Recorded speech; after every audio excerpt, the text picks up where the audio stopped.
I'm Grant Sanground, Director of Product Development at the Upper Deck Company, and this is the Marvel Card Collectors Podcast.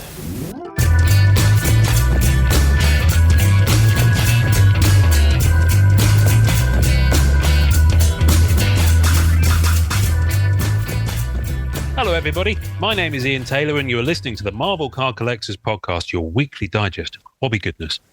With me as always is my co-pilot in all things Marvel cards. I saw him loading up his stuff, including his 10 rings. Are you going for a wander? Vision quest, he corrected and looked me straight in the eyes and said, "It'll feel eternal." It was then I knew that only the Falcon and his Winter Soldier understand what it's like to enter the Spider-Verse with this man, this god, this celestial being known as Norrin Rad. That's epic. That was good. That was good. Very much Vision Questy kind of imagery there. I love it. It was.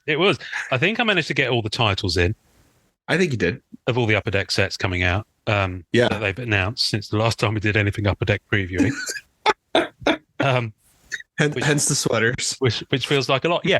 Now, I wanted to. I deliberately held this bit of information. This is fantastic viewing and listening for people, but I'm going to stand up. Of course. Mine shrunk. It's gotten short. Look, it's shorter than my T-shirt.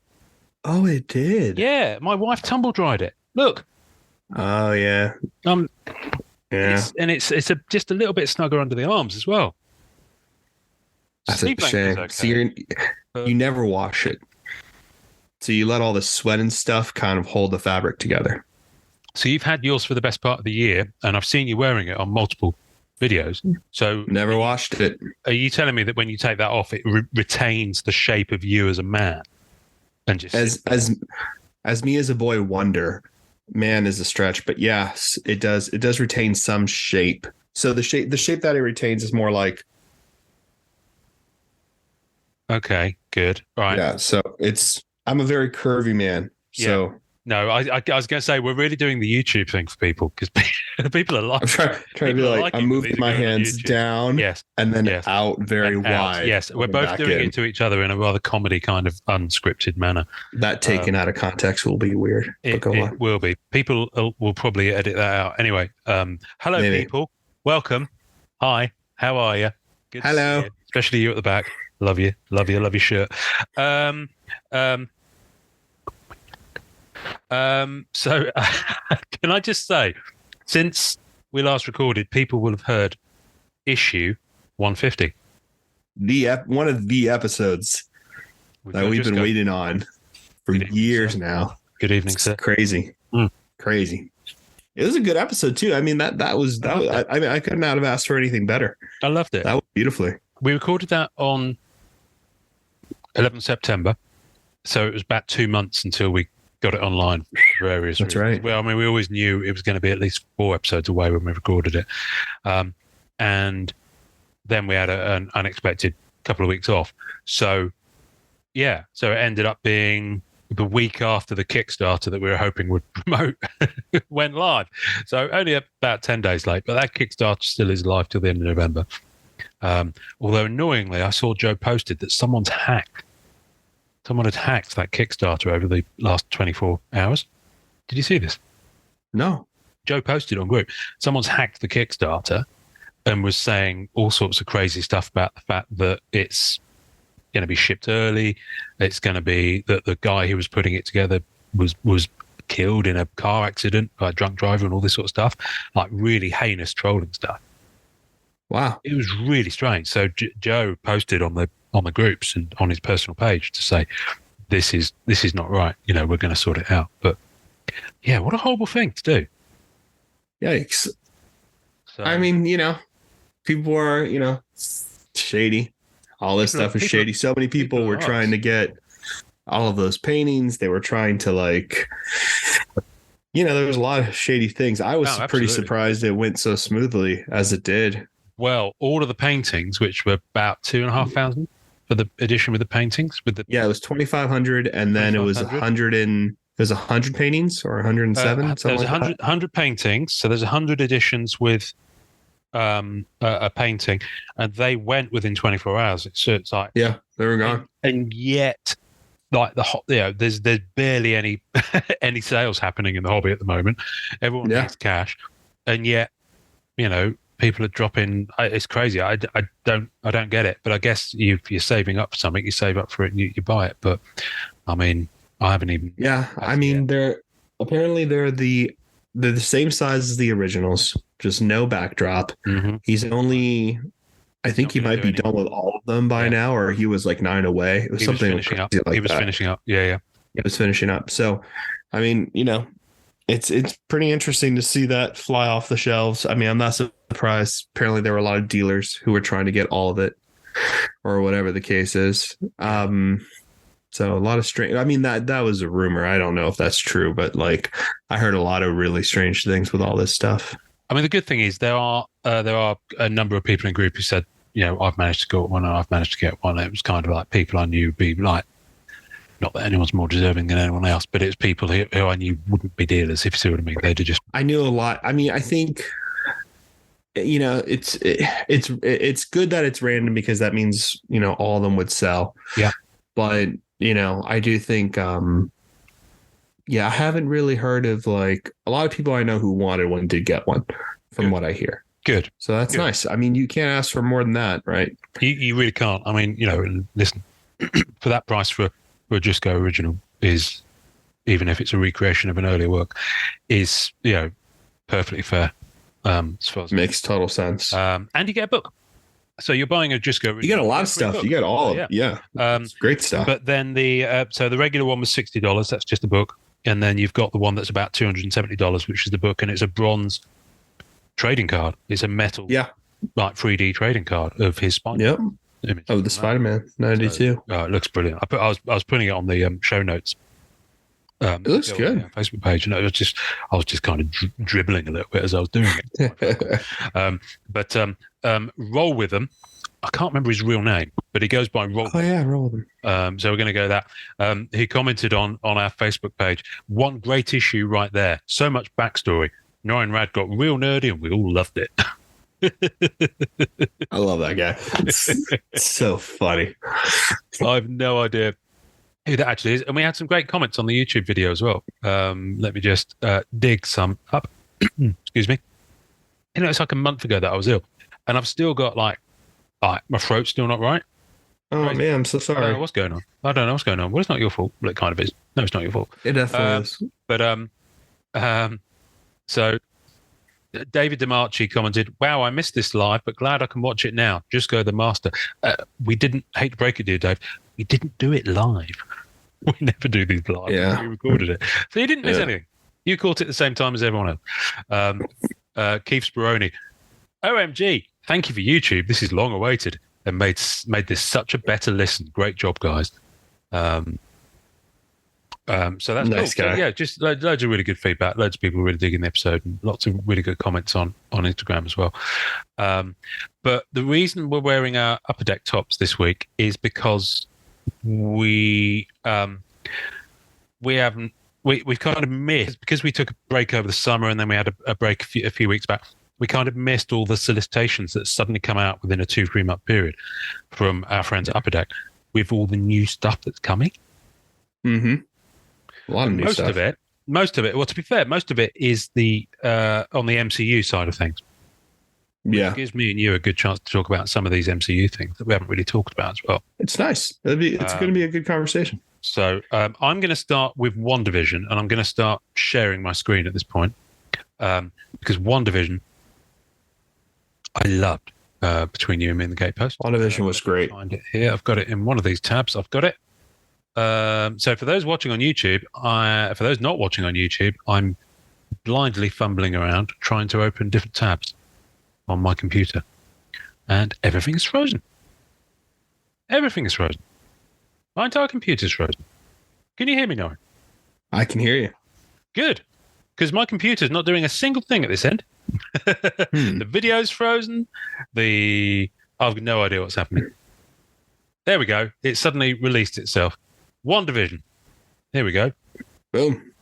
So, WandaVision. I even have the solicitation here. Look at this. Can I get these PDFs any bigger? Maybe. I mean, like, if we worked at it. Maybe. I mean, I wouldn't give up on that dream. No. Can I just say, I loved WandaVision. WandaVision was great. It was the first Phase 4, official Phase 4 thing, I believe. I know. I think Wakanda Forever is officially the last Phase 4 thing. Oh, is that true? I didn't know that. Yeah. No, nor did I until I was looking on Twitter the other day, and enough people said it that I thought it must be true, which is must how be true now. Works. Yeah, pretty much. Yeah, I thought so. So, WandaVision. I mean, straight away the box. Just I'm looking at the box and the pack art that's on the solicitation. And for those not watching in color, we will put this on our tasting notes, the show notes. So you can go and download these solicitation documents yourself and have a look and ooh and ah and do all that sort of stuff. The box art just cracks me up. I just love it. I just love the concept and the graphic design of the show. I like it. Like the whole conceit of it. And it's a year ago now? Wow, is it really a year ago? No, it's more. It's probably more than that, actually. Oh, you forget with how relatively regularly the Disney Plus shows have been. You kind of forget. We've been quite spoiled over the past 2 years. So WandaVision, 6 cards per pack, 15 packs per box. I'm no idea when any of this is out, by the way. I think WandaVision is pretty soon. I think Falcon and Winter Soldier is also pretty soon. Whether either will be out before the end of the year, I don't know. Wow. But the solicitation is coming out thick and fast. So, WandaVision says treasured finds include actor autographs, technology cards, and original art sketch cards. So there's sketches in it, which is good. Pretty cool. I kind of dig the base set. Just the design of it, just the way they've done it with the different, like the kind of TV shape. Yes. Looks really cool. And I like the idea of the parallel too, because there's a lot of play with color in the whole Pleasantville kind of motif. So that's really cool. It is really cool. And again, they've gone for the numbered parallels because that seems to be the route these days. So whereas, a few years ago, something like Homecoming, it was just numbered parallel. It was just, colored parallels. There wasn't any number to it. But now it seems that they're going the hard numbering route for all this sort of stuff, which is, it's fine. It is what it is. I just like the design of it. It's really, really cool. And I like the profile cards. That's pretty cool. So you got which ones are we looking at here? Which one? I'm looking at the four that you have up here. The chase, yeah. The chase, the thematic inserts, which is really cool. So I don't know. I like the Westview one, yeah. So the first one on the left is the Suburban Synthezoid, which is easy to say. So I'm guessing that's a Vision theme set, which is cool. Paul Bettany's got a gorgeous face, so quite frankly, I'm happy to look at it everywhere. On a card. Right, makes sense. The second one that you noticed, Welcome to Westview, looks really cool because it's obviously about the fact, the town. Spoilers for anyone who hasn't seen the show, by the way. It's about the town, being within Wanda's kind of alternative reality and that kind of barrier that you've got there of Vision. It'd be cool to see, it'd probably go thematically with how people entered Westview and then changed physically. So that'd be really cool. And a lot of characters we're going to see the first time in cards on the MCU side. So Monica Rambeau. We also have Agatha, who that brilliant actress who I forgot her name now. Catherine Hahn. Yes. So she'll be there. Trying to think. Hopefully we get some of the Sword agents and the guy from Jimmy. He was in Ant-Man and Wasp, wasn't he? Yeah, he was in Ant-Man and Wasp. Yeah. Really funny guy with the magic tricks. I really like him. He's a good actor too. Really good actor. What's interesting with all of this stuff is that, of course, I can't believe I'm going to do this. It's the whole rookie versus first appearance malarkey again. So I just think it's cool that we're going to get to see him finally in cards. Yeah, no, it's interesting. No, what I was going to say was they actually had their first appearance in that preview set that they did for San Diego Comic-Con. That's right. Some of them were in there. That's right. Some of them were in there. I can't remember if Agatha and Monica Rambeau were. I don't remember in the other room either. But I know that they've had their first WandaVision cards, as it were. So because you did have Vision, you did have Wanda. I'm pretty sure you had Agatha Harkness It was a little set. I think you're right. There might have been something there. But you might have had something there. I think there were only 3 or 4 I mean, if you're doing a master set, like you're putting a binder together, WandaVision style, you got to get those con exclusive cards to kind of go in the front of this binder. Exactly. Here. Yeah, exactly. So that'd be really cool. And they look different too. So it'd be nice to have that variety in aesthetic. One thing I've always hesitated with because of the sheer volume of cards, and I know as I say this, I'll probably start it and then get fed up with it pretty quick. But I did start collecting the MCU sets, like the base sets and the chase sets. But I remember realize very quickly it's not doable because of the volume of it. But the Disney Plus stuff, I could kind of get into. I think it'd be cool. Like if there was a show, like what Disney Plus series I really loved. I loved WandaVision, but enough to collect, it'd probably be Werewolf by Night. If they ever did a set for that, I'd probably collect. Still not seen it. I would collect all that. I would do Moon Knight too. Moon Knight was a really good series. Moon Knight, but I mean, all of them were good. All of them were really good. Like Captain America and Winter Soldier. That was really good. There's some really great sets out there. I like these little TV sets. It goes back down to like the non-sport roots of a lot of television sets out there, which I like. There was an A-Team set in the 80s. There was a set Ninja Turtle in the 80s. There's a set for all the shows. Yeah. I think even Cheers had a set. A lot of TV shows had sets. There were so many. It was like part of the course in the 80s. I think there was a Rugrats set. Yeah. I think wasn't there an Alf one? There had to be an Alf one. I feel like the joke is that there's an Alf one. Yeah, it's one of those. It's cool. I like it, and I like it. You can set up your own. The themes are smart. Cards. Who? You could set up your own thing called Alf Cards. Alf Cards. I can see that channel doing really well. Yeah, I did that. Yeah. Speak to 3 people. Yeah. Talking about Alf Cards. 3 people own the whole run. Anyway. So back to WandaVision. We are an unusual couple. That's a cute one. Just basically, it is. I can see that just being lots of shots of like Paul Bettany and them doing just doing crazy stuff together like this. I love it. I think it's making cute. the kind of faces that people put on their YouTube thumbnail pics, that kind of stuff. Pretty much. So that'd be good. And sword profiles, I like that. I like that one a lot. That one really pops. So that was good. And of course, you get no sense of what the finish on these will be, what they'll be like. But I'd love it if there was a bit of shiny somewhere on one of these. I like the hope. I think the box is a little shiny from what I can see. That might be kind of cool. Oh, like it'd be nice if there's a foiling going on there. Little foiling there. I don't know. Yeah. It looks. I don't know. I mean, the set. What I saw something in here. Technology cards. I don't know. We might get lucky. Well, let's have a look. Let's go to the next page. So here we go. Going. Right. Add stunning and irresistible technology cards to your collection. So these look good, and these are going to be foiled. So here we go. That's the effect you've got on the box there. That kind of, look. Like the wall of Westfield, that kind of effect. Yeah. It was like it was like, that snow picture in Poltergeist. Yes. The movie Poltergeist. It's kind of that, but really colourful. TV static, yeah. Yeah, exactly. Yeah. I mean, the cool thing about these character autos, or at least how they're going to do autograph cards, they're circled on the corners. That's interesting. Oh, nice. Yeah, I like that. I've just noticed that. Yeah.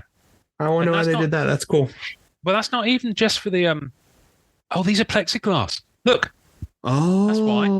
The circle why. ones on the corner are plexiglass.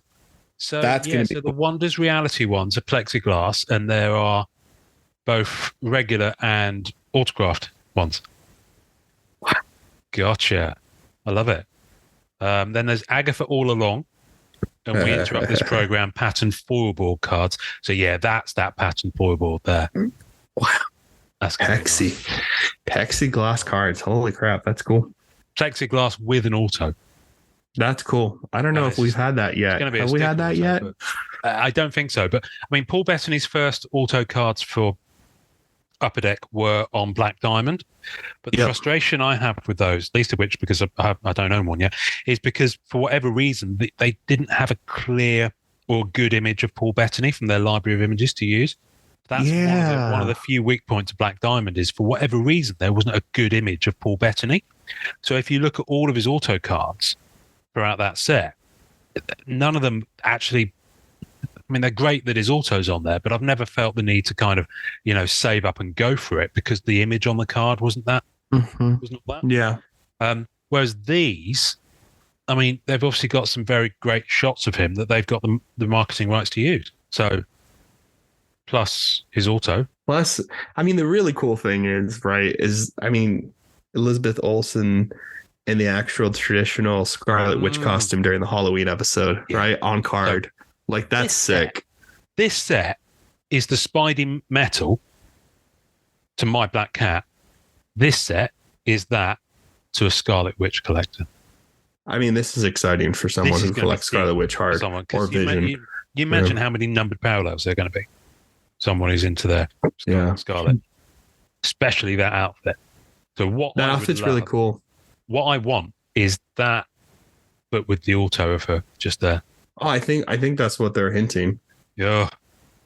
Oh, that'd be good. I know, it's a really beautiful image. So I'm kind of glad. A lot of good aesthetics in the show too. So that there it is. That's cool. Sorry, I'm banging my chair here because a lot of people don't dig these. I absolutely love film sale cards. Same. I love film sale cards, and I know they're manufactured because there's not actually been filmed and projected and all that sort of stuff. And to those people, I say, of course, but I still love them. And I love the fact that it's black and white on the Paul Bettany one. That was good. And it's black and white on the Scarlet Witch one. I just think it looks cool. I like all the different themes. Yeah. I like that it looks like they're going to do the decades in the different film cells. So you're going to have a range of that stuff. Yeah, the 50s. And what I do, it's really cool that the film cell matches the outfit or the costumes of every character here. So you have that kind of synergy. Sometimes you see pictures of the characters on the card, and in the film cell they're somewhere else in the movie. So there's not that guest. We have a guest. I'm sorry. Priscilla has entered the chat. She was outside meowing and I had to let her in. Hello, Priscilla. That's fine. Now, Priscilla, you're kind of not really live, but you are kind of live. For those watching at home, there's Priscilla. Priscilla making my Upper Deck hoodie all hairy. Now, are you going to settle down? Are you settling down? No. Anyway. They have duels. Oh yeah, they have dual autograph versions, and that's look for single and dual autograph. Wow. Look, duels. So I see it now. A Paul Bettany and Elizabeth Olsen dual auto. That'd be cool. And just put me down, give me a mimosa to sip, and I'll be happy. That's really cool. Which is Upper Deck probably know that, which is why it's going to be the most difficult card to get. But yeah, that'd be great. I love it. I love this decade style. I like that the sticker fits in its own little space on the card. Well, they've designed the card around the restrictions they have on getting the autos, which is what I really like. Which is what you're supposed to do. That's awesome. Yeah, exactly. Can I just have a little pause at this moment just to say that I am absolutely, I don't have any in hand as yet apart from the promos, but I'm absolutely smitten with the Priscilla, stop chewing that cable. With the film sale cards from the new Middle Earth set from CZX. I heard they're nice. I heard they're nice. They look at me. I got I can't get it because it's put away, but I did get a Gandalf auto. Was it on a printed card or was it on a sketch? So I didn't get the sketch because I haven't seen a sketch I liked, but Matt Fuller hooked me up. And let me get rid of the cat. No worries. So I got Gandalf the Grey. Oh, nice. So that's the Gandalf I like the most. So I was kind of really excited. So I'm happy I have one in hand. Yeah, well, that's good. Let me just Priscilla out. That means your tail as well, so I can shut the door. Thank you. She's gone. Having laid the film cells are beautiful though. Like the foiling on those, the Cryptozoic, they look great. Oh, they do look amazing. And I've the only thing I've done so far is I could just about afford this month's pay packet because I bought rather lovely Grail item that I will show you after we've finished recording. Ooh. And it's basically soaked up what little I had to spend this month. But the one thing I did manage to afford alongside that was a binder, a CZX Middle Earth binder, because it's got a film cell exclusive to the binder. So I figured I'd snap that up now before they dry up. Smart. That's a good at least idea. I've got the binder. So wow. Anyway, well, you should hit up Matt Fuller because maybe he has extras of the set. I did. Okay. And he says he has, but he's kind of. I know. He basically only just opened them, and he says, "I've just got cards everywhere." So yeah. No, he has to sort. Like, I'll leave you alone. Yeah, but he won't forget. But no, I want that base set as well. Anyway, back to this. To this. So this set is ticking all of my boxes so far, and here we go. Oh wow! Here we go. Dual auto. So there's loads of different. This is actually, I will say, this is a slight frustration of mine with sets, is when they have loads of different auto style cards. And I had this on, I think it was for Ragnarok.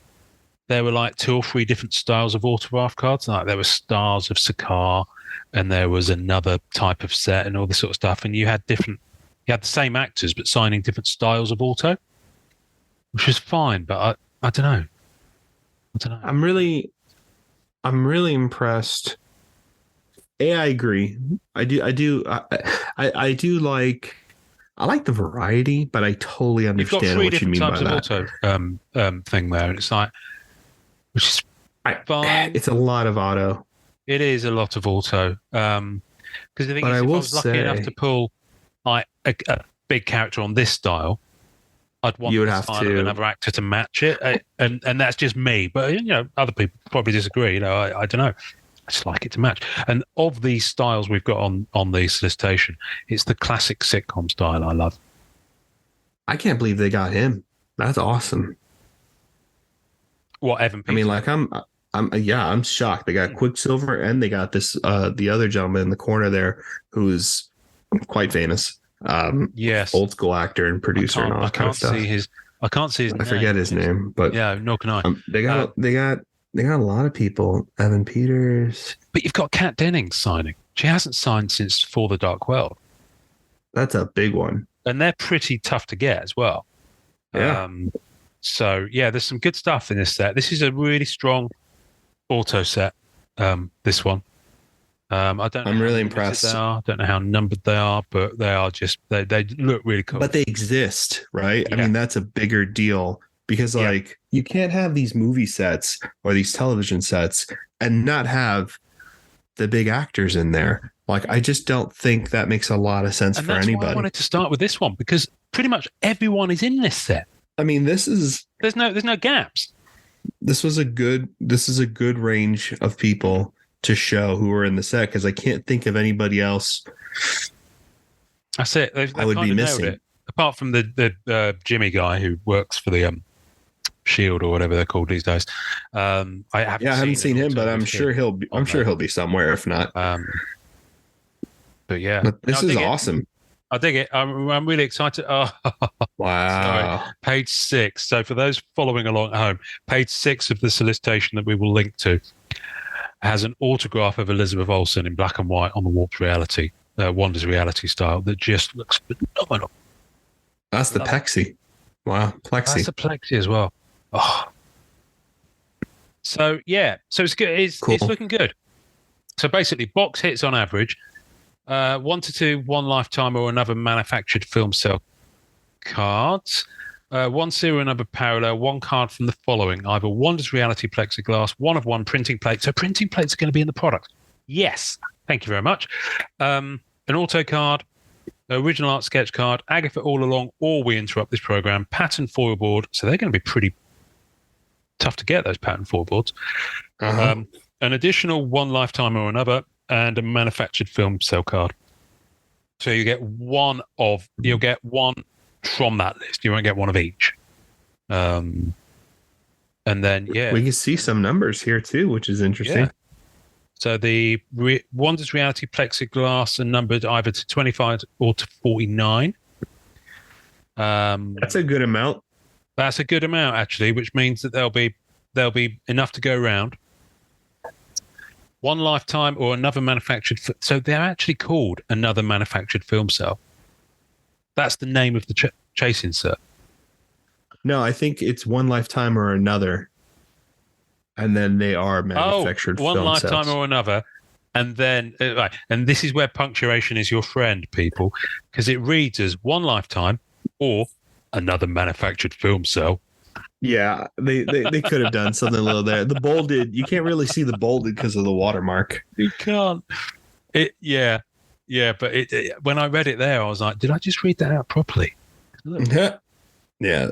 It just doesn't look right. Anyway, Number to Warped 15. Reality. Yeah, Warped Reality is tier 1 jeweler to 25, tier 2 jeweler to 10, and that'll probably be your Bettany and Olsen. Wouldn't be at all. Yeah, most likely. Black and white parallel. I like black and white. That's cool. And then one-on-one printed. Okay, so sketch cards are case hit. Well, it says chase hits there. It doesn't say case. But it must be. Oh, chase hits, sorry. Yeah, but that maybe they meant case? Don't know. Because all of these are chase. Well, I suppose. Yeah, they should have put case there. I think that's a printing error. Yeah. Anyway, right. So we're one set in of the stuff that's coming Cards up. look good, man. Yeah, I'm WandaVision. I'm excited about that. I'm 100% about WandaVision. Shall we stay in order and let's do Marvel's Falcon and Winter Soldier next? Let's do this. Right. Any moment now, kids. It's going to open. And again, I will link to this on the tasty notes. Now, weirdly, the ones we've been supplied with, the WandaVision one had a watermark for GTS. I've just been supplied with one that says David Adams. So that's interesting. So that's probably Upper Deck watermarking it before it gives it to the distributors. Possibly. Because these have come from Upper Deck. Oh, yeah, that's right. Sent to us. So that's interesting that Upper Deck do that. Can we have one with at the MCU? I know. I was just about to ask. Please. Dylan, if you're listening.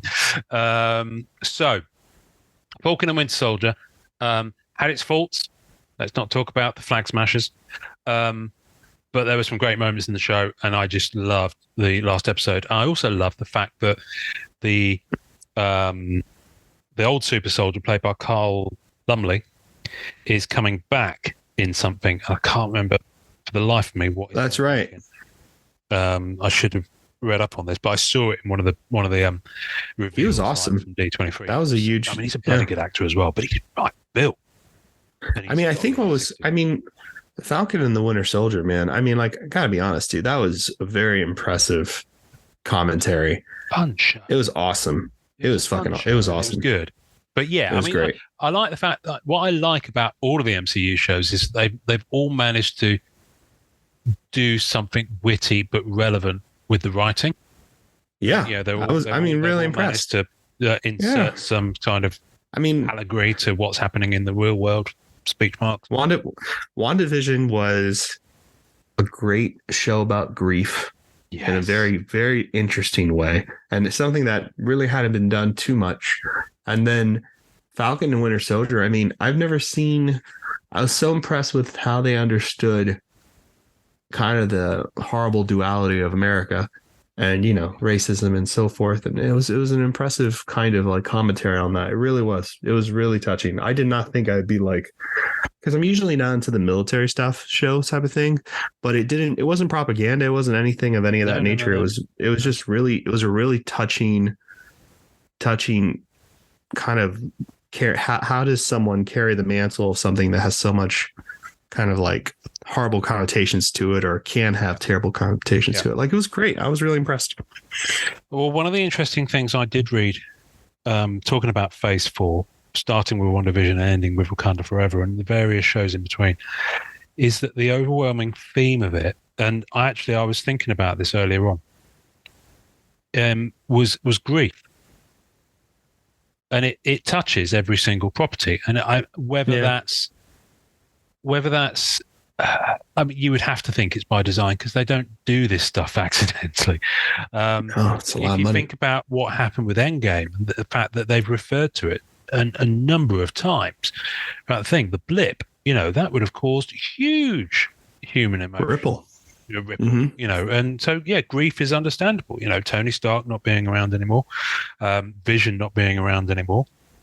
The various responses to that, and in a way, this is Falcon's reticence to pick up the shield is, a reflection on both his respect for Steve Rogers, a certain amount of grief at the fact that he's not around anymore, and a reticence to be seen as that figurehead, and how does that fit with the the duality of America that you mentioned? So it's interesting.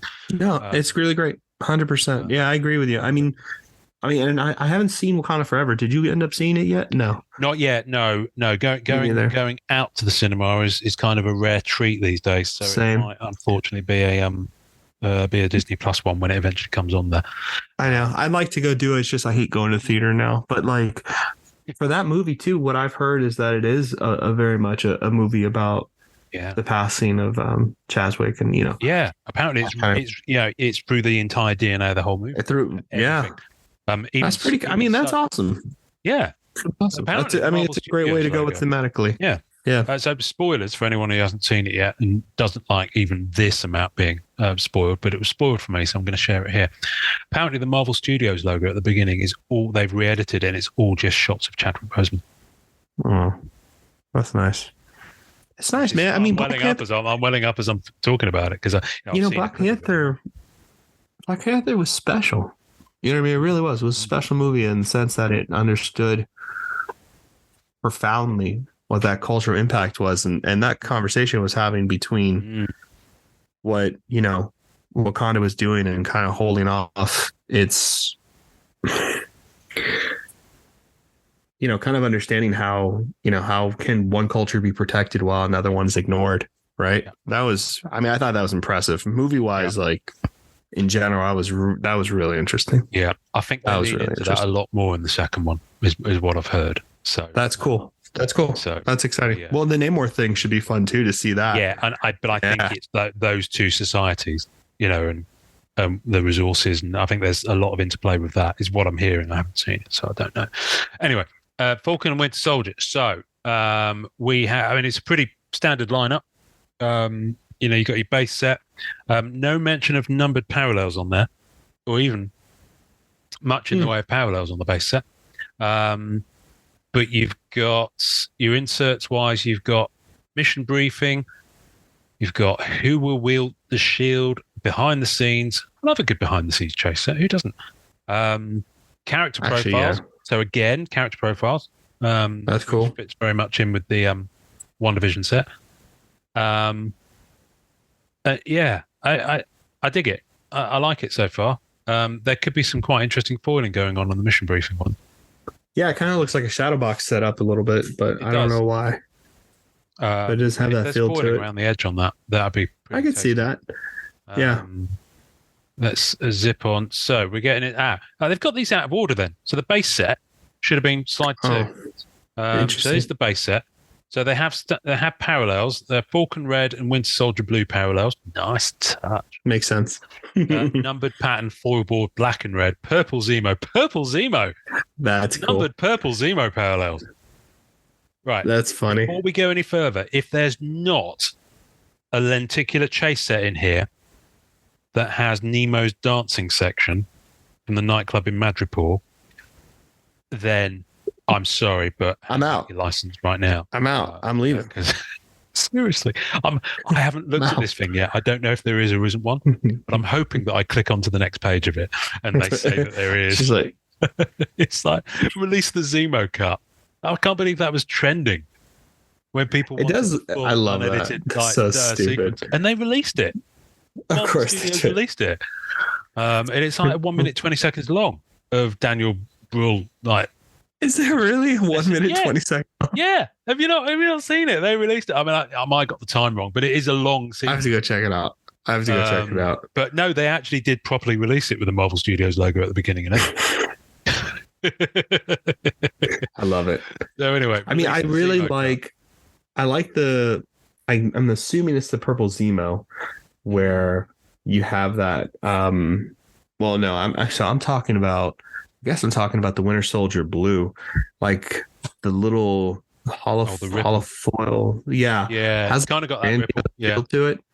So it looks good. Hopefully that's really cool. Oh, I see the effect on the red ones too. That's a grandiose style, and then that's more of a like the One Division kind of colored static. You know style. what it reminds me of? The anime, the Hyper Moon, and the it has that feel to it. And the Mega Moon and Hyper Mosaic. Mega Moon, that's it. Yeah. But they look very similar to the grandiose effect, which is gorgeous. Yeah, they do. It's just amazing. Can I just say, Falcon and Winter Soldier, that appearance by the Wakandans in that was brilliant. That was awesome. It was nicely timed because it kind of reminded you that they're still very much a part of the MCU. Yeah, which was nice, and I did like, especially their relationship with Bucky. Yes, the guy who plays John Walker. It's Kurt Russell's son. I'm still getting my head around that. I know, right? He did great. Kurt Russell's son. He's brilliant. I can't wait to see. He's going to be in the Thunderbolts, yeah? Yeah. He was good. He's really good. Questions. Yeah. He'll be a U.S. agent, right? Or something like that. That's it. I think U.S. Agent's first card, too, was 93 Marvel Masterpieces. I remember that card as a kid. Yes. Maybe there was one before, like Comic Images, like in the 80s, but I remember the one from 93 mm. 93 mm. Was he not in 92 Marvel Universe? I'm sure he was. Like he was. I just remember the 93 for some reason. Yeah, no, the 93 one is brilliant. I can't remember who did the other one now. Shame on me for not having encyclopedic memory. I don't even know why that card jumped in my head. Oh, wow. Film sales, Carly Morgenthau. Cool. Really?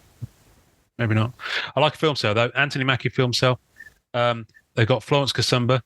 They've got young lady who plays her. Can't remember her name now.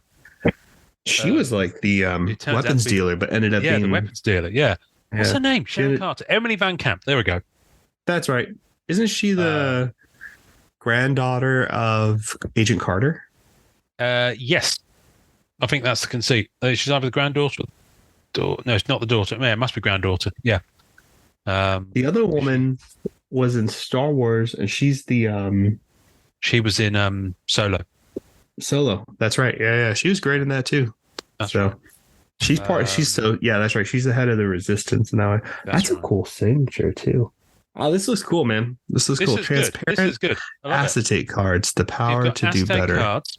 You've got Villainous Measures or Julia Louis-Dreyfus. Oh, please tell me they've got a Julia Louis-Dreyfus auto. She's awesome. Well, they haven't had Daniel Bruhl sign yet, have they? I'm wondering if we're going to click a button in a minute and see his autograph. Hopefully. Because so far, we've got Anthony Mackie. Which is awesome. We've got Emily Van Camp. So let's click and see who else is in here. There we go. Sebastian Stan. Awesome. Whoa. Don Cheadle. Oh. Is that actually Don Cheadle's autograph? It is. No, it's Anthony Mackie. No, it's Anthony Mackie. He's on the... It's a duel. Don Cheadle on the top left. There we go. Anthony Mackie on the bottom. Wow. Okay. This... Has Don Cheadle signed before for an MCU set? I don't think he signed for Iron Man 2 or 3. And he certainly wasn't in Black Diamond. Or Endgame. Maybe he did. Maybe this is the first. I think this could be... You know more than I do. Could be. George St. Pierre as Balrog, Don Cheadle, Sebastian Stan, Anthony Mackie, Erin Kellerman, who's the actress who plays Carly Morgenthau, Florence Kasumba, Danny Ramirez. Was he the agent that was working with? I was just about to say, Sebastian Stan. I think he was. Yeah. Or was it Falcon? No, it was the U.S. agent. That's his buddy, right? Yeah, that's right. I still, but I'm not seeing Daniel Bruhl in this list, although it says "and more" at the end. If they get I think Daniel they would put him on there. But they might not have got the agreement to do it by the time this came. Maybe not. Don't know. Maybe it's an allure. It's great. Yeah, solid lineup. I like seeing the three together. That was a good decision. It's nice. Putting the triple there. Then what we've got. What are these? Forged vibranium metal cards. And look, they're like the arm. The Winter Soldier's arm down one side. A cutout. That's brilliant. I love it. And they're numbered as well. Wow. And they have a Don Cheadle. That's crazy. So these are going to be like a metal kind of like card looking thing. That's cool. Yeah. I love it. I like the different. I like the kind of. Okay, on the Forged Vibranium Duel, there is a kind of a line down the middle. On one side, it's got the shield, and the other side, it's got the Winter Soldier's arm. And then you've got the actor in front of that. That's nice. That's very beautifully done. I love the design.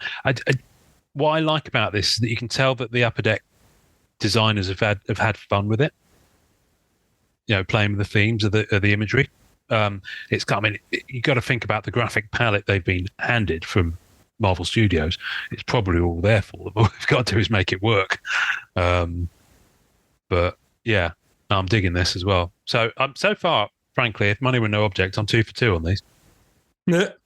I do like WandaVision.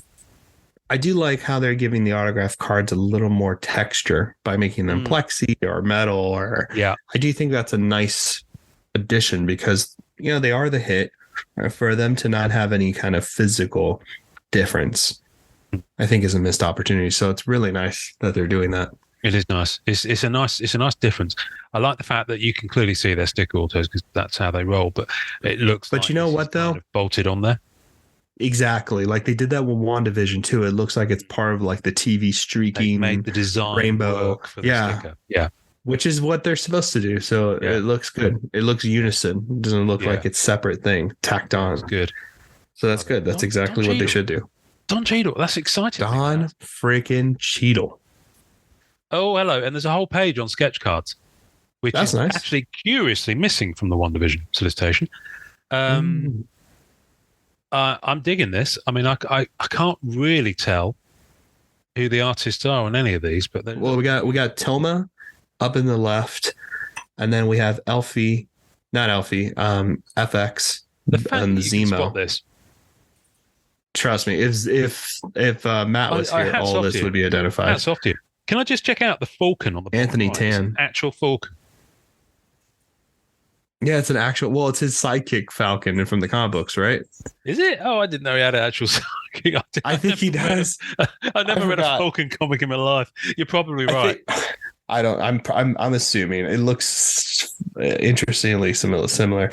I don't know who's in the bottom left, which I really like that close up of Winter Soldier. That's a cool one. I like that look. It's not Liddy Lee, is it? No, she doesn't do that stuff. Okay. It looks. I'll shut up then. No. I didn't mean that. I hope I didn't seem rude. No. I didn't take it like that. No, I've just spotted the FX signature on there. So that's how I knew that. I take away several cool points for several points. Well, that's Anthony Tan, Telma. That's unmistakable. Yeah. FX. That's unmistakable. The agent, I don't know. The Duel, I don't know, and the Falcon, I don't know. Oh, it's cool. They're cool anyway. I love them. They're pretty. That's a good selection of characters and artists, so that's a nice one. Not a lot of palette to work with. I'm not sure about this whole black bar across the bottom thing with the logo in. It's pretty hefty. That's a lot. That's a lot of. That's almost like a quarter of the card gone. 20% at least. Yeah. That's close. That's not great. I mean, I do like. I mean, I here's the thing. Here's for me, and I this is a good question actually. So. For me with sketch cards, I don't like it when people take away all the logo and just have a full-fledged drawing. Like I like having some of the logo on there, some of the design, so that I know it comes from that set. Are you the same way? Yeah, I do, and I love it when the artist somehow manages to incorporate that design into the yes. layout of the card that they're trying to do, and sometimes it works, sometimes it doesn't work. But this one, I'm kind of can't see how you can. It just feels like it's simply you've got 20% less space to work with. That's how it feels.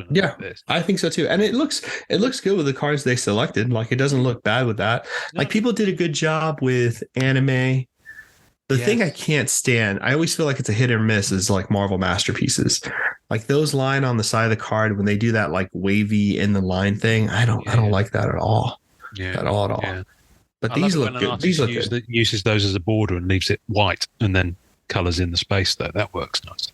A little bit. I like that a little bit. It depends. Like 2020 had that line that kind of came in too much. So I don't know if I like that. But I do like it when they do that with Premiere. You know what I mean? Where they keep the corners clean. That's cool. Yeah, the I 18 dig that. sketch doc was remarkable. Yes, that was great. Marvel Gem sketch doc is so unusual. There's actually so special. quite a lot on the card, but the artists have managed to work around it. It's nice. Gems is super that's easily intrusive, but it's different, intrusive in a different way, in that you can work it into the design of the card. Yeah, 100%. Hello, Falcon and Winter Soldier dual autographs. Very cool. On the last page of the solicitation. Sebastian Stan, Emily Van Camp on an auto. That is very similar to the Civil War style, actually. I think. Yeah, I see that, and the Black Panther style too. Yeah, it's partly to do with the style of the logo and the whole palette that they use in the MCU for designing the stuff. So, but yeah, box hits. You get a serial number parallel box, and you get 2 from the following list: forged vibranium metal, 1 of 1 printing plate. Again, great that they're in distribution. An actual autograph card, original art sketch card, the power to do better or villainous measures, acetate card, or a manufactured film cell card, and then the chase hits. So this is just simply a list of the numbering. Manufactured film cell jewels are numbered to 15. Forged vibranium tier 2 autos are numbered to 25. Interesting, there's no mention of a tier 1 on here. I wonder what tier 2. Well, tier 1 was less on one division, so I imagine that's probably numbered to 10. That's probably something there, yeah. Dual autographs numbered to 25. So there's the autos are hard to pull on this one. There's nothing to 49 like there was on one division. That's true. Patriotic base parallels numbered to 25, 1 of 1 printing plates, and original art sketch card. So they've listed them there because they're 1 of 1 items. So, cool. There might be less of a selection of signers for this, which is why there's less there. Maybe I'll buy that for $1. I don't know. It's still good though. Right. I'm excited about this. I want to get into Shang-Chi. Yeah. Now, Shang-Chi got sent to us before it was announced, but we our turnaround time's just not, we can't suddenly go and picture ourselves in a car park in front of a green screen and do a 3-minute reel to count. I mean, we could do, but that's not kind of how my life works. I don't know about you, but I don't have that flexibility. So no, you've got to wait for a more long form considered approach. And here it is. So let's have a look at Shang-Chi. Now, I was sent a fact sheet. I've never seen these before. I imagine this is the kind of stuff that goes out to distributors or to press. But look, it's a hobby fact sheet that tells you what's in the set. No pictures on it. By the way, all the Captain America and Winter Soldier was 6 cards per pack, 15 packs per box as well. And I think was WandaVision the same way? Yes. Wow. So it's their standard. It's their standard format. The boxes are kind of like almost letterbox. Really thin. Yeah, but they're quite a thin, squat box. I've got a whole box of empty boxes upstairs. But they kind of follow the design of the Endgame box and the Infinity War box and the. Oh, that's right. That's right. You told boxes, me. They're kind of flatter and wider. So let me open the actual, because this is nice, but it's just text. So let's actually open the proper solicitation for Shang-Chi, which is here. Shang-Chi and the Legend of the Ten Rings. So cool. Interestingly, this is a very different design, this sell sheet, because you've got the box hits, the box breakdown on the first, first thing. So we'll come back to that. So there's your base set. Wow. Base set, and you've got a base set gold parallel numbered to 299. If that's done with proper light gold, with that design, that's sick. With the kind of ornate stuff going on, it's going to be really nice, tasty, and very achievable. Numbered to 299. Because much as I think it's a beautiful set. Yeah. Much as I love the added value of numbered cards, as Upper Deck like to say, is fine, but please don't make them all to 10 or all to 49. Leave some left for the people who haven't got quite as big a budget. So when I see something numbered to 299, I'm like, yes, something I can afford without, ramen noodles. I agree. Should I want to do it? So, you've kind of got to, have that middle sweet spot for people to feel like they're on that ladder without needing to go nuts, is what I'm saying. 100%. That said, they go completely bonkers the other way with a base set Dragon Scale parallel, which is numbered to 10. So you've either got the base set, numbered to 299, or numbered to 10. So that's very much that's a good range, right? Bottom. It is, yeah. It's good. Casual, kind of serious, ultra serious. Yeah, cardboard box. It's not bad. A ridiculous income. I dig it. I like the fact that there's no mention of more than the 3 parallels. It's kind of a relief, actually. Yeah, dude, I can't. Maybe there's more on the next slide. Maybe we'll take I it hope back. not. But you don't. But I like how clean this is. It's nice. I like it. So far, it feels like tight. It's tight. I like tight sets, man. I don't like the whole like when it's too much. Okay, so we have a base set high series. This thing's all out of order, but okay. Interesting. Yeah, base set high series. And then we have what's called a patina parallel, which looks like character profiles, maybe? Yeah. Man, I have a feeling that's going to look really cool. Yeah, I dig this design. I like the design a lot. Yeah. The design for that makes a lot of sense to me. It's nice. That Upper Deck logo is effing massive, though. That's too much. It is big. Well, that's no too doubt much, you man. produce these cards, guy. But that's like the size of the freaking logo. Foot off the pedal slightly on there. Yeah, dude, that's too much. You can put your logo on the back of a card, which I'm sure it's there already, and it's enough to show that you made it. It's just maybe just take your foot off the pedal. Maybe it's a watermark. Maybe it's not actually. Well, I don't know. No, that's on the card. It's on the card. Yeah, that's on the card. That's a shame. I really like the Night Adventures and the Dragon Scale. Yeah, I'm a sucker for anything that says Dragon Scale. Is an insert set. And yeah, Dragon Scale. That looks cool. Number to 10 again. So anyone chasing the Dragon Scale they got a little bit of a mission ahead of them. Yeah, they have got, and there will be some crazy mofo that does it. That's for sure. So you've got metal diamond. Hey, nice. What's this Shang-Chi metal. It's kind of. It's very much like jambalaya. That's it. Yeah, I was trying to think what the shape was. Yeah, so it's an oval jambalaya card. So that's kind of cool. I'm really digging this like design. Crazy creatures that they've got in the other universe. Well, I mean, it's amazing. It's all part of like Asian folklore. So like it's actually it is. Yeah. So the nine-tailed fox, then you have this creature as well, which is a creature from that some dynasty. I forget. Completely something I'm unfamiliar with. I mean, I didn't know either. Obviously, I mean, it's not unfortunately public school, but I didn't know. So, but like I do think.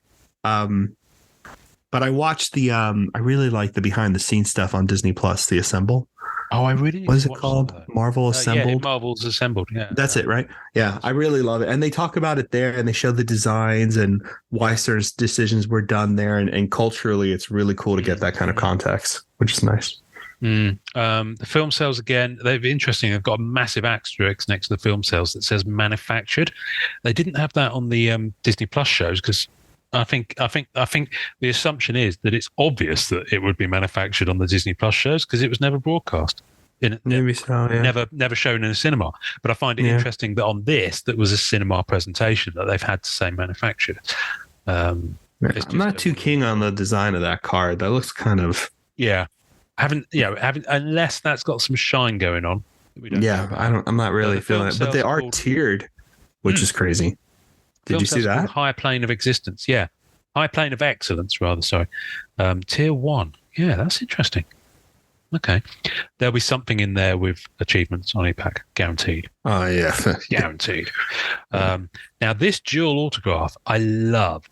It's only numbered to 25, but you've got... I can't pronounce the guy who plays the main role, Shang-Chi. I can't even read it. I don't know how you're doing that.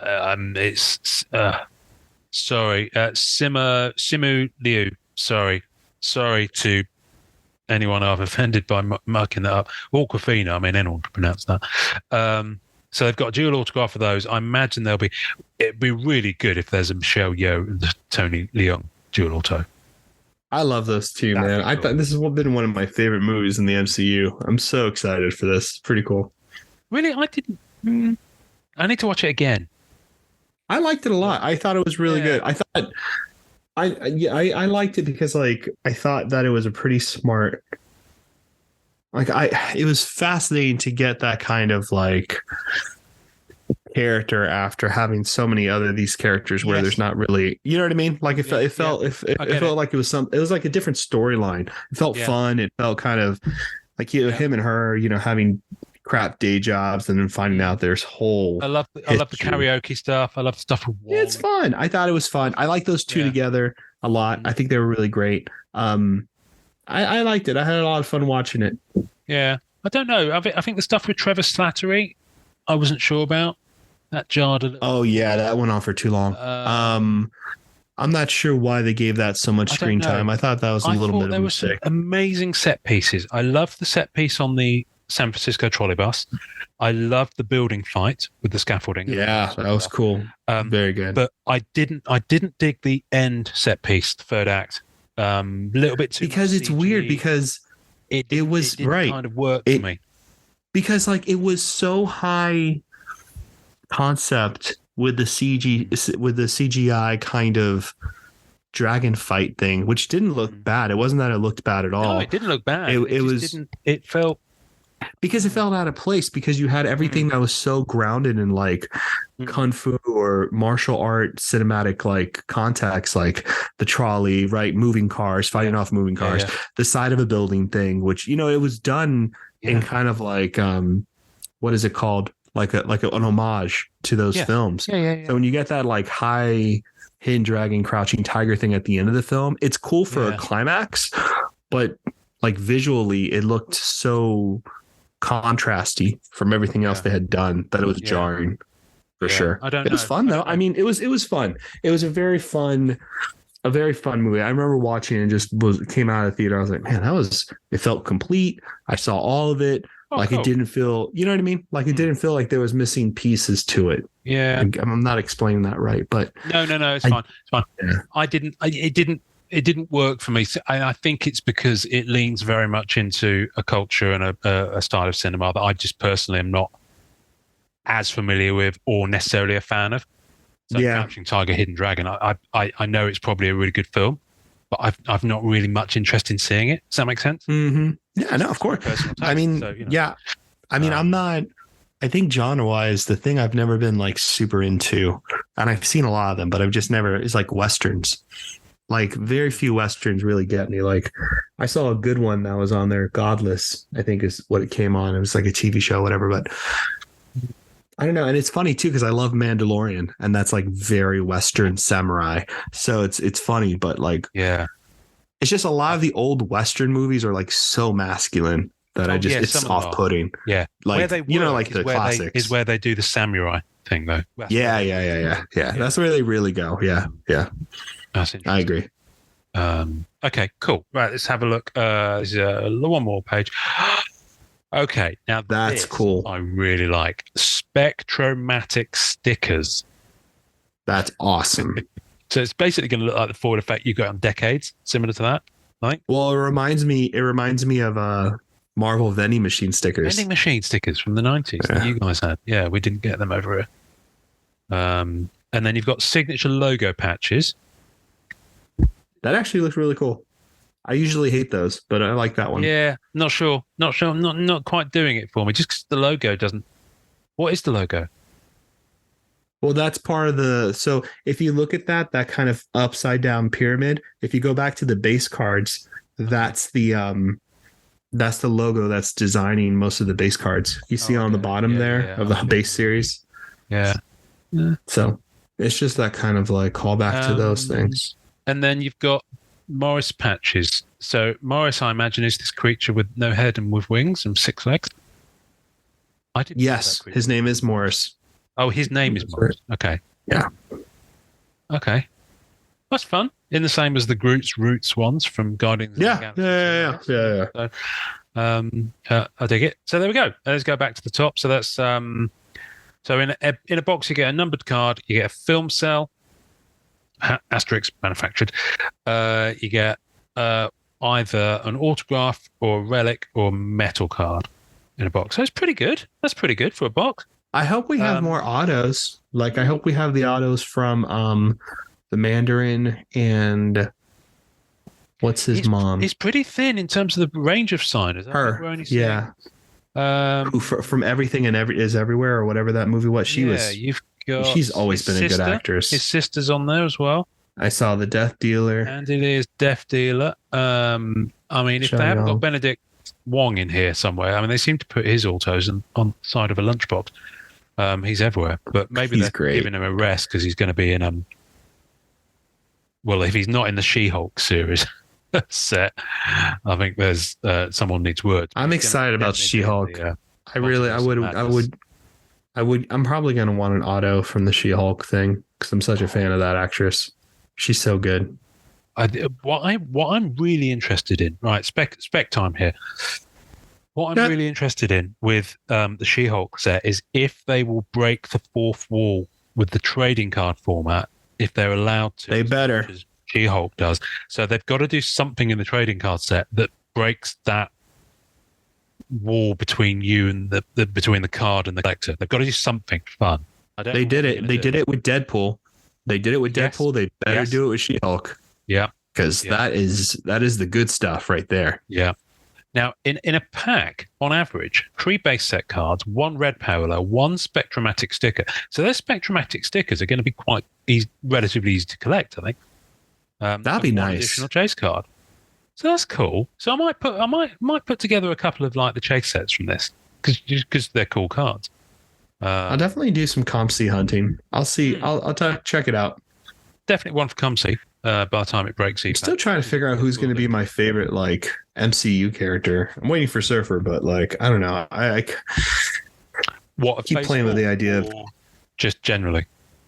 I don't know. I keep playing with the idea of getting like a good autograph card for my MCU favorites, but like I haven't found anything I'm like absolutely obsessed with.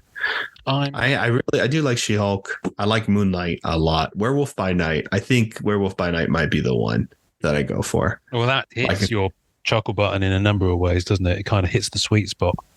I love it. It's horror monster stuff, don't you? I love all that monster stuff so much. So we're going to talk. I know Greg and I will have a blast. Yeah. Oh yeah. So Greg will need a new mortgage after that, I'm sure. And the one thing we haven't talked about, I think that's it for the previews. We've done WandaVision, Shang-Chi, Eternals. Where's my Eternals one? Wait, is there Eternals set coming? There's an Eternals one. Where is it? Hang on. I've got it in a browser window. Now, I know while I stumble around blindly finding this, I know you're going to be all over Eternals. Here we go, Eternals. Oh, dude. Hell yeah. Here we go. I haven't got a solicitation thing for this because I wasn't sent one. But however, I think it's online, so we'll link to it. So we're going to be going off the Cardboard Connection website, folks. Ew. 2023 Upper Deck Eternals trading cards. Now, you loved Eternals, didn't you? Eternals is a phenomenal film. Phenomenal film. Yeah. I need to watch it again. Oh no, I'm the only one who believes that. I got so much shit for like my review. No, that's the thing. I think you're right, but I need to watch it again because I think it's a watch more than once movie. Have you seen Nomadland from the same director?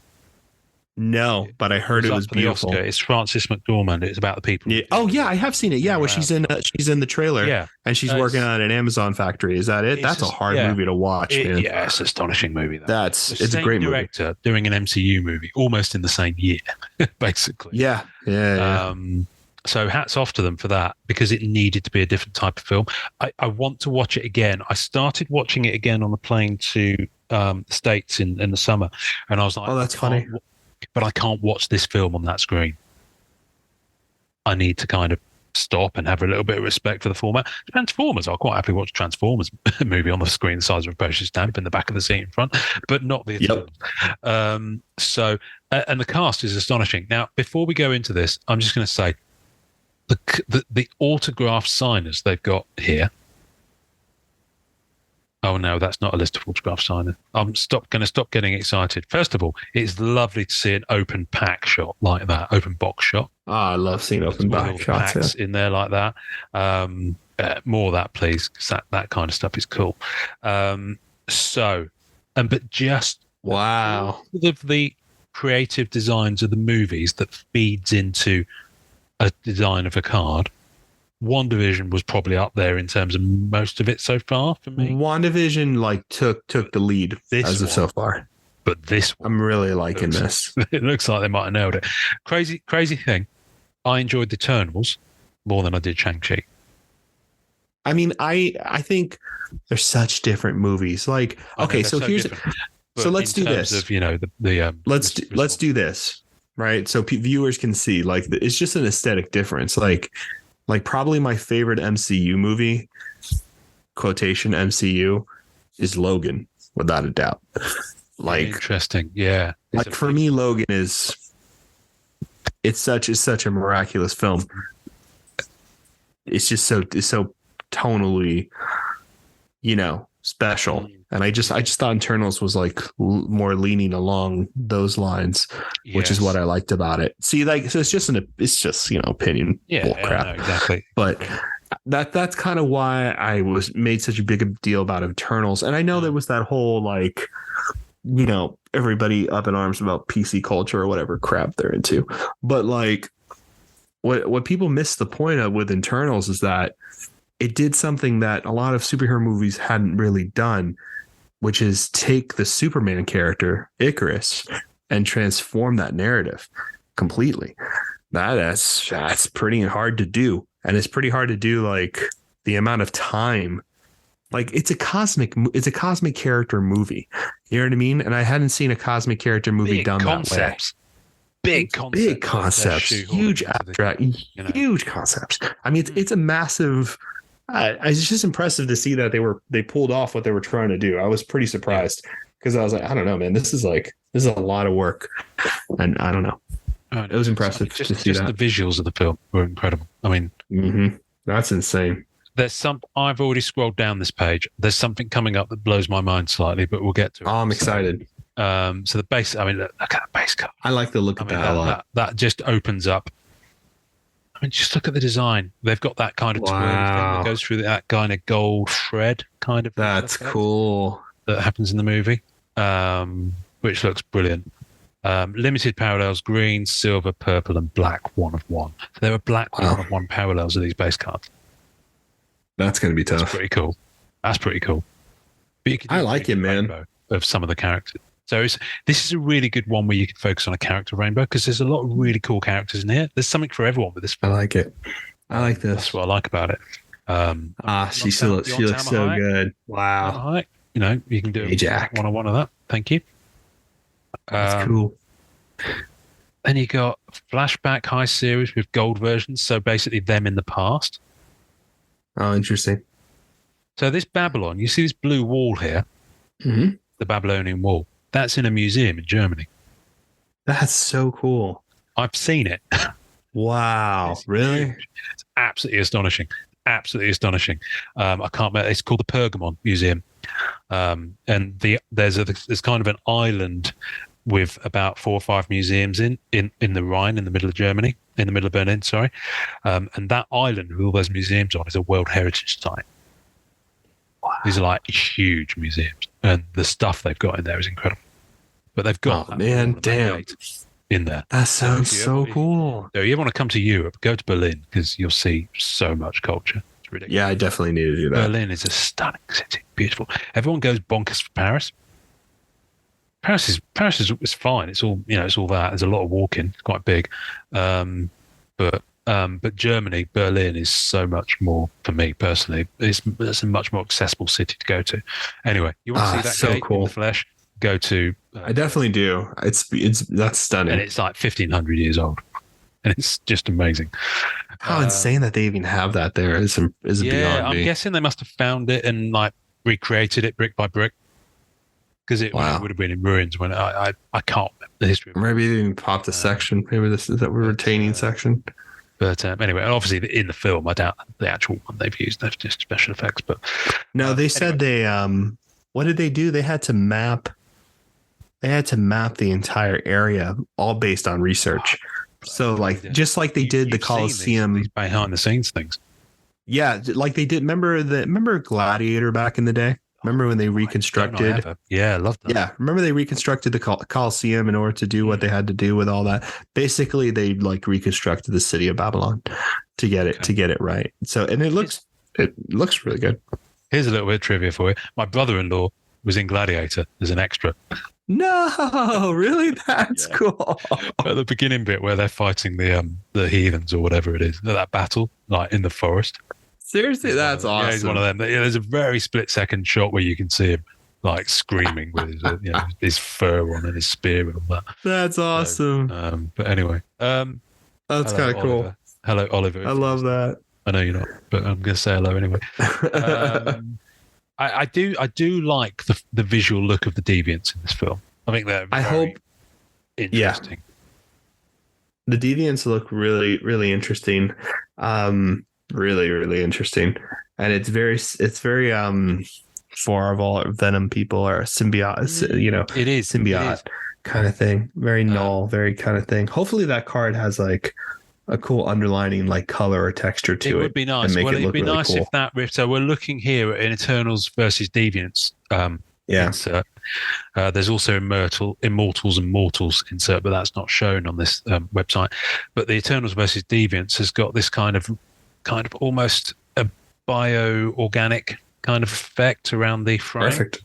And if that is has a little. Yeah, or even if the purple has a little shine to it under the gray, that card would look really beautiful. It would be nice, yeah, because that would match the visual effect of the movie. That'd be cool. Now, here's the thing. We're on to autographs and other hits now. So straight away, and this is one of the things I was saying that freaked me out. You've got the guy, Bill Skarsgård, who's an actor of some I didn't know that was him. As Crow, which is the deviant that evolves through the film. Anyone who hasn't seen the film? Sorry, too late. But I like it. I like the fact they've got that. Now, what that tells me is that I don't know if they've managed to get a lot of top cast autos. Maybe. Yeah. I don't know. I mean, Bill's a huge. Bill Skarsgård. Can I just say this to you, folks? In the context of this film, you might think that's a throwaway auto, like a lower end. That actor, get his auto. That actor, man, I really want him to be Surfer. I think he'd be a great Surfer. He was great in True Blood. He was great in Northman, and he's been in other films as well where he's really good. No, I think you're thinking of someone. You're thinking of someone else. Bill Skarsgård. Oh no, this is the It guy. I'm an idiot. Yeah. I'm an idiot. Okay. It. Whoops. That's why I was really confused. I was like, whoa. That's weird. Yeah. No, you're thinking of who's got the same surname, but he's got. Yeah, I know the guy you're thinking of. Right. It's a similar name, right? Did I mess it up that bad? No, it's no. He's the guy's got a different first name though. I can't remember the guy's. Yeah. You're thinking. Yeah, I messed that up completely. I can't believe that's him. I can't believe that's that guy. Yeah. From the It. He's a great. He was. You know what movie? Obviously, but yeah. I just saw Barbarian, which he's in, and it's good. Like you don't think it's going to be a good movie 20 minutes in, but if you spend the minutes past the 20 minutes, it's like one of the best monster movies I've ever seen. Oh, great. Okay, well, I'm up for that. Thanks. He's great though. Like I'm sorry I messed that up, everybody, but design of the card is beautiful. Wow, that looks good. Gemma Chan, Eternal Regard signature autos. Gemma Chan. It says single or dual autos. So they've got Gemma Chan as a signer, so we can see that. Wow. Brilliant. On top of that, that's a pretty card. The Immortals and Mortals autographs gold cards are limited to just 5 copies. So this is Immortals and Immortals. Whoa. There's just 5 of those. Now that is Brian Tyree Hill as Fastos. That's brilliant. I love it. He's the guy who can make stuff, yeah? Because they've all got... Yeah, he's the engineer. He's the MacGyver, yeah? He's the MacGyver. Give me a toothbrush, toothpicks, and a rubber band. Yeah, we're fine. We'll be brilliant. Different card technologies enhance the remaining hits, including lenticular, metal, and plexiglass cards. By the way, we're at least an hour now past the point where I said, if on the next slide there isn't a lenticular card of Nemo, or I'm going to riot. I can't believe I completely missed the moment where I riot, but someone's got to make one of those. Anyway, plexiglass. Look at that. Isn't that amazing? That's weird. It's that's kind of be cool. in fact, it's die cut. It's die cut metal. Preliminary profiles, weird. Gilgamesh. And wow. It's like a cutout of someone's head. Yeah, he's one of the internals. That's pretty cool. Yeah, that is pretty good. I like it. I'm excited to see what that looks like. Oh, Ooh. wow. That's nice. Stars are eternal. Wow. Oh, these are the concept art pieces. This is metal. This is a metal card, but a cutout. Look. That's kind of cool. You're gonna pick some of these up, I reckon, because especially this design. I'm interested. I definitely like on a metal card. I kind of dig it. It's a movie prelim, technically. Yeah. That's tempting. Okay, it's very nice. I'm excited to see what these look like. I love these film sales when immortals walk the earth. So it's got a very 50s style to it. Yeah, very sci-fi 50s style. I like it. Now I love the fact they've actually named the actor. Now this is what blew my head. That's cool. The big celestial. They've named the actor who was playing that part. Now I didn't even think there was an actor involved because it's a massive special effect, but apparently there's a human somewhere in there. Well, the film sales for this series too will look really special because most of the things that are not this depiction, obviously, but most of the things were on location. So you're going to get really nice looking images. Yeah. And I mean, just the image they've chosen there. Now, there are autograph versions of these. So imagine if you got the autograph of a celestial. See, what's also cool, though, is like getting an autograph card with the film cell on there. I kind of like that a lot, actually, now that I think about it. I like those. Well, I've got a Charlie Cox film cell auto from... Oh, that's cool. Daredevil seasons 1 and 2. I haven't. That's cool. It's still on ComC. But those film those are nice. They're really nice. So the only slight downer is I think they put the stickers sideways on the Daredevil ones, if I remember correctly. So they're a bit odd in that regard. But apart from that, they're lovely. But yeah, there we go. That's Eternals for you. So same usual configuration they do for the MCU stuff. 6 cards per pack, 15 packs per box, 12 boxes per case. It looks good. I'm not going to read out the hobby pack break. No. Case hits. It's similar. I'm kind of read it out from that point of view. I don't blame you. There are more images than that here. So let's have a look. Let's see if there's one we can. Yeah. So we've got they don't put them all. They tend to put they don't connection. They put them in a little gallery at the bottom. So some of them appear in the article on the webpage, but otherwise you've just got to go through that. So you can see the I like those cards there. That's cool. Beautiful.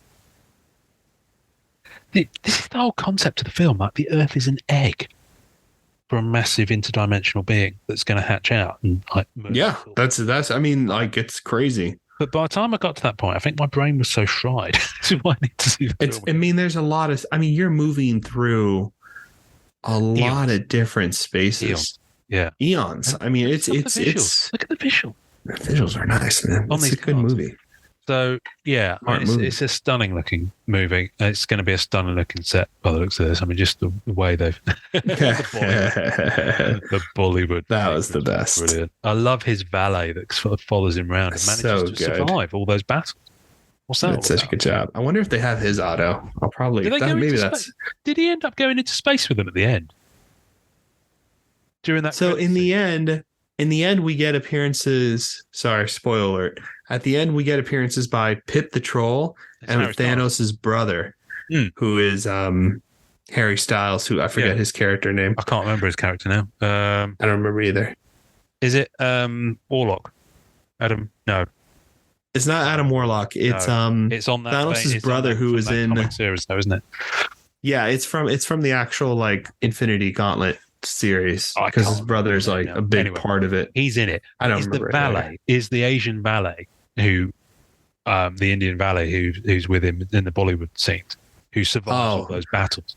Does he go into space with them? Is he in that post-credit I think he is. I think he is. I love one it. of the best running jokes. His like manager or whatever, who's just so funny. Yeah. So you got a lot of these images. Some of these great image. Flashback images. Look at that Babylon imagery. That's the scenery one. Yeah. Cool. Sorry, because they restructured a lot of it. This really is a very, very, very YouTube episode. So sorry. Very YouTube episode. The World The Forge, I think, is World's bonkers. Forge. Yeah, some of these concepts and the visuals, it's like, I mean, it's a huge movie to talk about, yeah, like it's the a huge movie cosmic, to talk about. and We like could do a Jack whole episode Kirby. just on this. Jack Kirby's like love for the Internals and what he did for that whole series is some of the best original Right. comic book art. I'm going to say now, knowing how much a fan Grant is, Grant Sandground, Upper Deck. Hello, Grant, if you're listening. Grant. You're a Kirby fan, massively, from Yeah, a few that's times I've right. spoken to you. Can you come on and just talk about the Eternal set, please? It's an Just talk amazing about thing. that. Please just come and talk about that, and we can really get into it. So hopefully Grant will be up for that, and we can get. I mean, I'm excited for the next. Oh, that's pretty cool. Yeah, Immortals. So I'm excited. I'm excited for the next Black Diamond or even a lore set to see some of these characters from Phase 4 move into That's that the space. thing. Phase 4. So I can't remember if we were told this officially or not officially. So, but Allure will be phases 1 to 3, and I think it's the last set that will be. That's right. You're right. That's Yeah. right. Yeah, that's right. So I remember from that being here said. onwards, any kind of compendium sets like Allure, like Black Diamond, will be solely phase 4 and onwards. Is my understanding. Yeah. Of what they need to do. Some of these, I mean, this is crazy. This actor, He was a great actor. yeah, but we great see him on character. British telly a lot because he's an Irish guy. He's been in He's loads of awesome. stuff in the UK. He So killed. it's He quite killed. I thought he jarring was to see. great in this. Yeah, he's very good. He's the guy that makes everyone follow his command, and like, Yeah, but I mean, kind of yeah, like he's the David Tennant character of the movie. yeah, he's I like his character because it's a total misdirection that he is kind of the villain, but in fact he's the one who has the most control over the horrendous things human beings can do and has the ability to have them follow and not murder and kill each other. And he feels that and way. he creates the utopia. He creates a utopia in the film with a bunch of people. I don't know. It's a lot of movie, man. It's a lot of movie. I dig it. There's so much movie. I love this guy, IKEA Fall Collection, when Icarus breaks the table. That's a brilliant line. He's so good. He's such a good. He's great in Atlanta. Like he's just a really good actor. Okay. Yeah, he's just a really great actor all around. That's cool. Gemma Chan. I love that signature too. It is beautiful. She's a cool signature before, but that is a cool signature. Was she on a TV show or something like that? She looks so familiar. Humans. That's right. I knew her. I was she's like, been in loads of stuff. She's been in loads of stuff in the UK as well. Okay. So far, I've not seen any autos outside of Gemma Chan, Bill Skarsgård, and what's his name? Brian Tyree Henry. So there's only 3 visible autos there. So I don't know who else is going to be signing. I mean, who knows? I don't know. Of all the solicitations, it's the one with the least signees confirmed. I think it's possibly because it's firmly into 2023, this set. I mean, its build was 2023 Upper Deck Eternal. So it's definitely a next year one. So who knows? Maybe they'll be able to get... I mean, Richard Madden, we know, has signed a lot for Game of Thrones. So hopefully he'll be in there. Don Lee. I like to get Don Lee. Joel Lee's not going to happen. No, Salma Hayek would be good. She's signed before. I'd be surprised if Kit doesn't. Yeah, he's signed before. That would be a Black Knight. That would be a Black Knight auto for the first time. Yeah, or a Black Knight card. Yeah, although he hasn't. And he's going to be huge in the MCU, so that'd be cool to see. I was going to talk a little bit about Spider-Verse, which has just come out, which we didn't do a preview of, and it's just come out. Oh, that's right. I'm going to put a pin in that because we're running a decent amount of speed. And I quickly want to talk about the new Perna set. Even though it's the Marvel Card Collectors podcast, it's also a card collectors podcast. So before we go any further, I'm hoping that my screen share is enabling me to share sound. It is. From time to time, we get voicemails on our anchor from Tony Perna, as you all know. And we've got 3 of them that we've never played. I've never even listened to them. And I've downloaded them and I've done them in order. So shall we? I don't know what's about to happen, people. It's going to be weird. Let's do it. Should we just do it? Let's do the first one. Yeah, let's do There'll be a moment while it opens. Hopefully you'll be able to hear it, okay? Any moment now. Come on, Windows Media Player. Go. Enjoy collecting. We're using that for our Thanksgiving episode. Hang on a minute. Please put that on the back burner. Do that again. Go. Enjoy collecting. Okay, that's the first one. Second one. Why am I so in love with this man? What is wrong with me? I'm a witch. Hocus pocus, I'm a witch. Enjoy collecting. Okay. I'm so sad. I'm going to just put the lights on because it's getting dark. Right, we're going to do one more. Thank you, Tony, for this. Who knows what this last one's going to be like? A cup of tea, a cookie, and you. Enjoy collecting. What?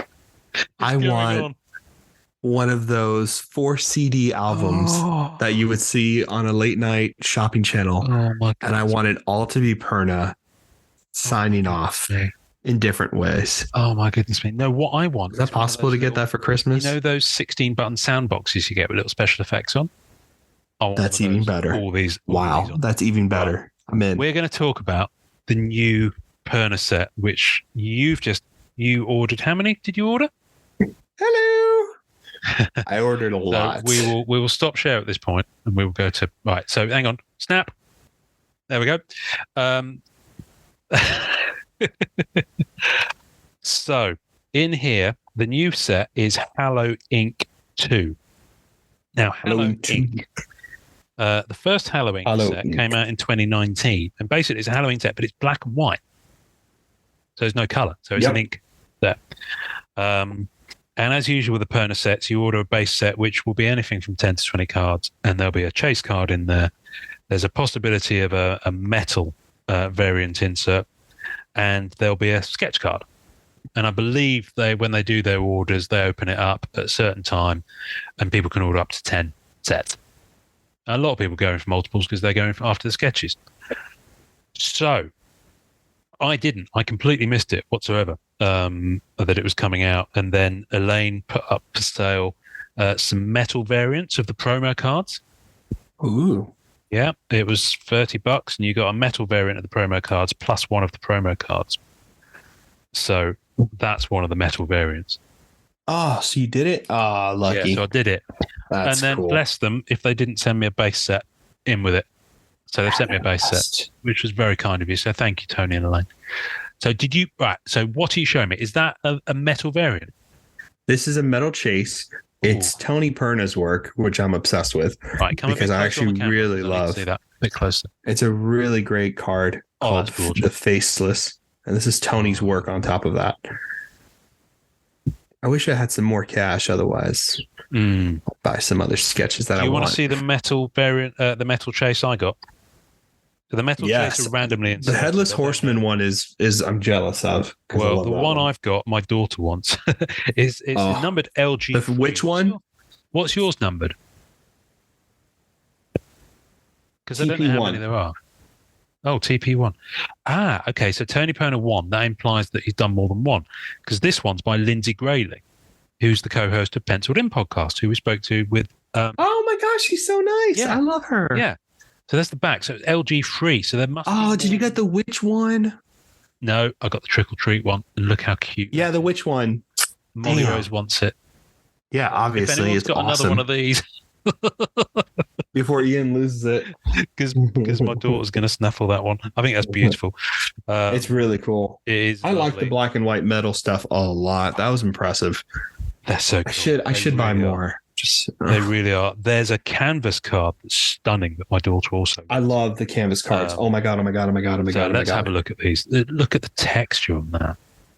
I mean, it's very much 95 Marvel Masterpieces canvas. Look at that Day of the Dead. This is by far my favorite one. And I am in love with this card. Oh, the Scarecrow, yeah. Jack-o'-lantern, rather, sorry. Did you need any of these? Because I've got all the 4 canvas. I've got You a have the base 4? 1 to 10. I've got the promos 1 to 3, the metal promos 1 to 3, and the thank you card, TY. Which is... Oh, is that what it stands for? Yeah. I'm an idiot. Yeah. I do have the thank you card, and I really like it. I have the 3 promos. Yes. Artwork by Tabitha Jensen. It says on the back, Perna Studios would like to thank all the artists who worked very hard. I'm an idiot. Should have read that. We would also like to thank all of the fans for their support. Thank you for having faith in our card sets. We wouldn't be where we are without you. Quite frankly, guys, how could you not want to own this set? It's stunning. It is really... I'm sorry, man. Like, honestly, if people are not picking up the Perna sets now, they're making a huge mistake. Like, can you show me I'm your really favorite obsessed. base card? I was just about to ask you. Are you serious? Oh my god. Okay. Mm-hmm. I think I know which one yours will be. I think you actually do know which one it is because I have.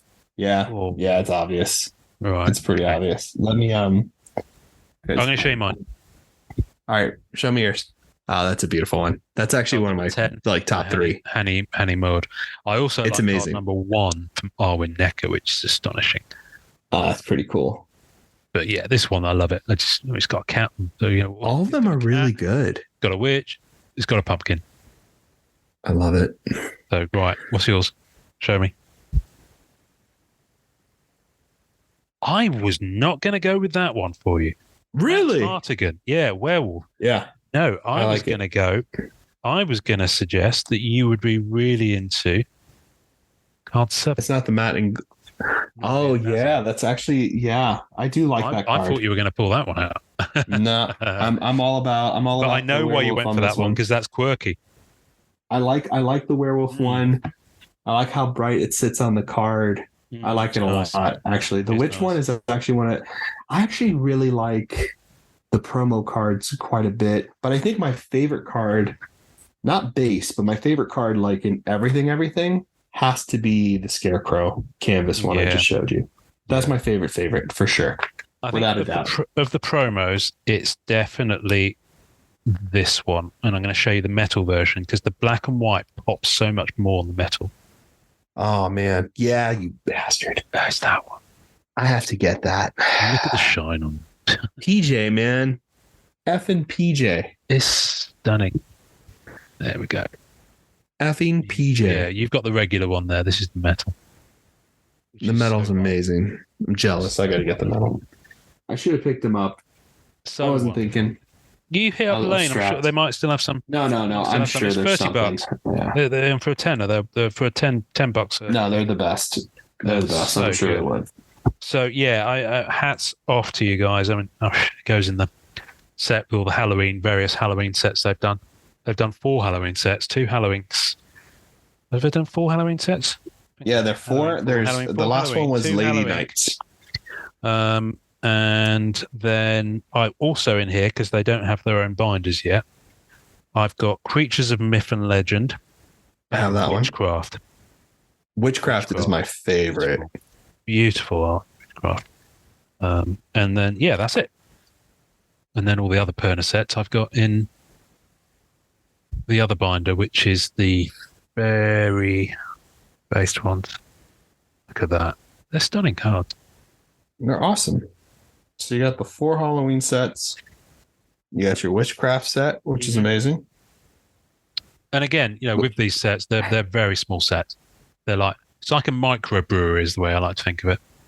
And some of the quality of the chase cards, especially with the pearl see-through ones. Pearl ones and the see-through ones are amazing. I think Halloween 1 had some see-through chase, if I remember correctly. It does. Tony's cards. That's right. And then I got all my medals. Nice. What have you got going on there? Have you got a kind of a card backing to each 9? This was a good idea. So basically it's an 8x10 Ultra Pro sleeve. And then I bought these thick pieces of cardboard that you can get. And they're like backings acid free. So you can put like master prints on them and stuff like that. Cool. And then what's really cool is that like certain sets have the see-through cards, like you were saying, Yes. So when you've got if you white put backing. them, Right, I'm with you. Oh, that's a good idea. wasn't that a good idea? I just did this. That's amazing. Do you store it flat or upright? The upright. You store it upright. Yeah, I've just noticed on mine that the last card in the last set has got a slight curl, so I might start storing this flat. Oh no! What do you mean? Oh, because it leaned on the page. Possibly, I don't know. But just the last. It's not. There's not that many sets in here because they're not big sets. I put the medals at the very back. Yeah, but it's just that last card. You see the bottom? Just there. This is fascinating listening to people. Just that one, just there. It's just curled a little. Because it presses on the page. Possibly. Don't know. I hate binders, to be honest with you. I can't really store them flat, to be honest with you, so I'm going to have to suck it up. I don't care. Well, I could put the metal ones at the back, in which case it's no issue. Actually, I'll do that. I'll move the metal ones to the back. That's what I did. That's what I do. The last page thing. Yeah, cool. Right, I'll do that. That's what I did. Because, and the white pages in the middle kind of keeps it sturdy. What they should do when they make binders, which I wish I could do. What they should do. Yeah, as a slipcase. But what they should do is they should have something that lets you clamp from here to there. So it always has a flat bottom. You know what I mean? They just need to invent something like that.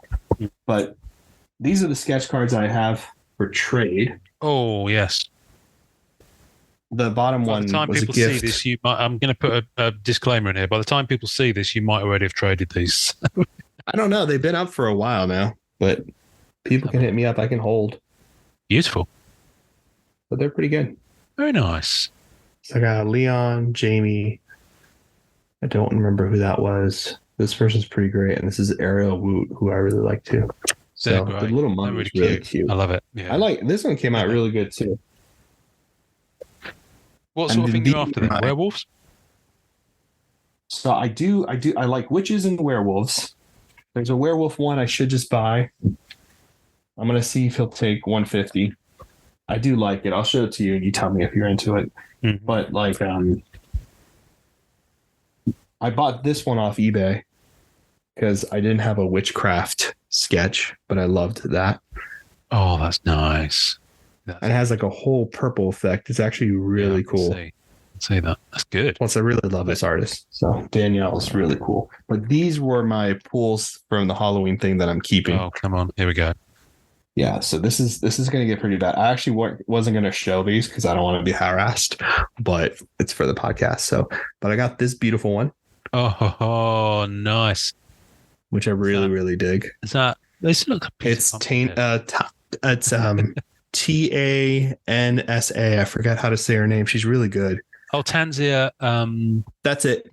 Yeah, she's great. She works on Marvel stuff too. I really like her a lot. I really like her a lot. And then this one, I can't believe I got the Lex 2. I'm shocked because I was drooling over them and kind of kept my mouth shut. I was like, well, if they pop up on eBay, I'll grab them. But nice, beautiful. These will be on the tasting notes for those who can't watch the YouTube. Brilliant. So I'm really happy about this one. Before you put them all away today. Yeah, I'm gonna have to. I'm definitely going to have to, but she's gorgeous. And then, of course, I got something really special, which I'm still shocked about. Go on. Oh, wow. That's nice. Is she in a cauldron? She is. Yeah, she's in a cauldron. Okay. Who's that by? Isn't that cool? Oh, Art of FX. Lovely. It's my first. You pulled that. Nice. Okay. 5 minutes after this episode goes up, your DMs will be boom. I know I wasn't going to show it, but it's just such a cool card, and it's a keeper, so it's not going anywhere. It's definitely the best pull I've had so far. But I mean, I like all the ones I have, to be honest with you. But this one's really cool because I like witches, so that worked out. That's pretty cool.